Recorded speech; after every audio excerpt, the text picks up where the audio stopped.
You ever gone to a class and taken a test and you seriously have no clue as to what you're looking at on the page? Start looking around the room, everybody's writing except for you. I hate that feeling. And then the teacher says, okay, when you're done, you can turn in your test and leave. So you wait for like 5 minutes and then you turn in your test and the teacher gives you that look. You get the test back the next time you go to class and blow!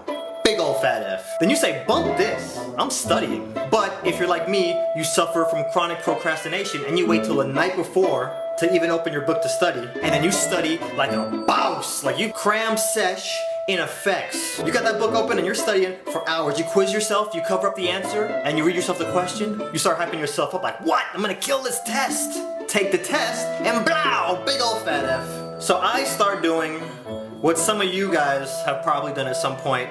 I cheat. Yes, I check my emails and I see what some of you ladies are saying. Swoozie, tell us stories about the old you. I know exactly what you're trying to say. You're trying to say, Swoozie, tell us about when you was a bad boy, because I like the bad boys. I'm gonna give you that today. Here we go.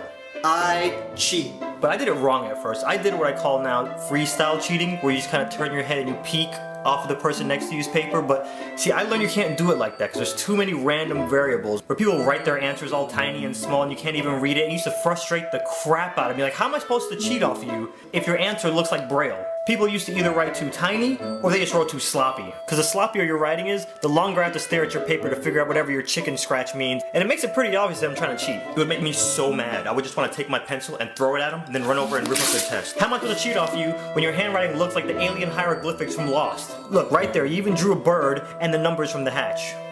So I tried to freestyle cheat and get my test back, and blow, big ol' fat F. I gave up. I was like, bump it. I'm gonna fail this dumb class. I don't care anymore.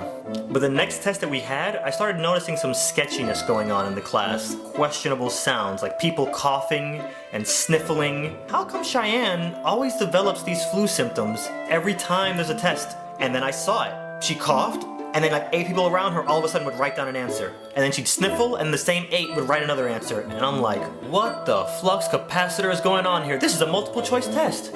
These people are cheating. I look over at the teacher, totally oblivious as to what's going on. I'm like, bump this. Everybody else is cheating. They didn't include me on this. Oh no, it's not going down like this. So I devised a plan. First thing I knew I needed, accomplices. So I got my friend Paul, and I got my friend Josh. I was gonna be the point man, Paul was gonna be the diversion, and Josh didn't do squat, he just got a free ride. So in history class, the day before we actually took the test, he would ask us some of the questions from the answer key. And I'd watch him real carefully. He'd go up to the podium, and he'd always take the answer key with him, and it was always multiple choice. And at the end of class, he would always leave the answer key up there. Alright, so then I get Paul and Josh and I explain my master plan to them. Blueprints, charts, and I go Michael Scofield prison break on these kids. So the day before a test, he gets up like he normally does, goes to the front podium, starts asking us a bunch of questions. The bell rings, he goes back to his desk. Now his name is Mr. Masters. Me and Paul, we give the little signal. Paul walks over to him and he's like, Mr. Masters, I have some questions about the Embargo Act of 1807. So then I activate phase 2. I walk over to the podium and I open up the answer key and flip to the questions that are going to be on tomorrow's test, and I start talking all loud. Okay, attention class, I'm going to read off all the answers to the test. B, B, C, D, A, B, B, D, C. Mr. Masters looks up like, what are you doing? I'm like, don't worry.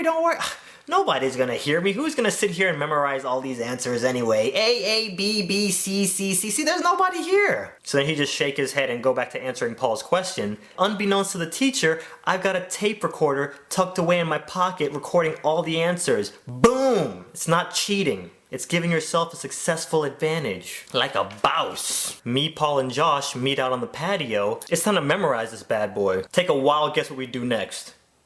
We turn those answers into a rap song. What? Let's go. B, B, C, yeah. A, G, D, yeah. A, C, B, B, C, B. Next day we walk into class. We about to handle our business. Stone cold. Game face is on. It's go time. We all sit on opposite ends of the class because we know we're about to get A's. What you gonna do about it? You can't say nothing. But see, now when I start taking these tests, everybody thinks I'm crazy because I'm sitting there mumbling myself like, Lord of mercy. Get the test back, blow, big ol' fat A. The teacher's job is to grade the student's mind, not the paper. Think about that. And that's how we justified it. We weren't cheating, we were collaborating. Tiger blood, forget tiger blood running through your veins, we got ninja blood on deck.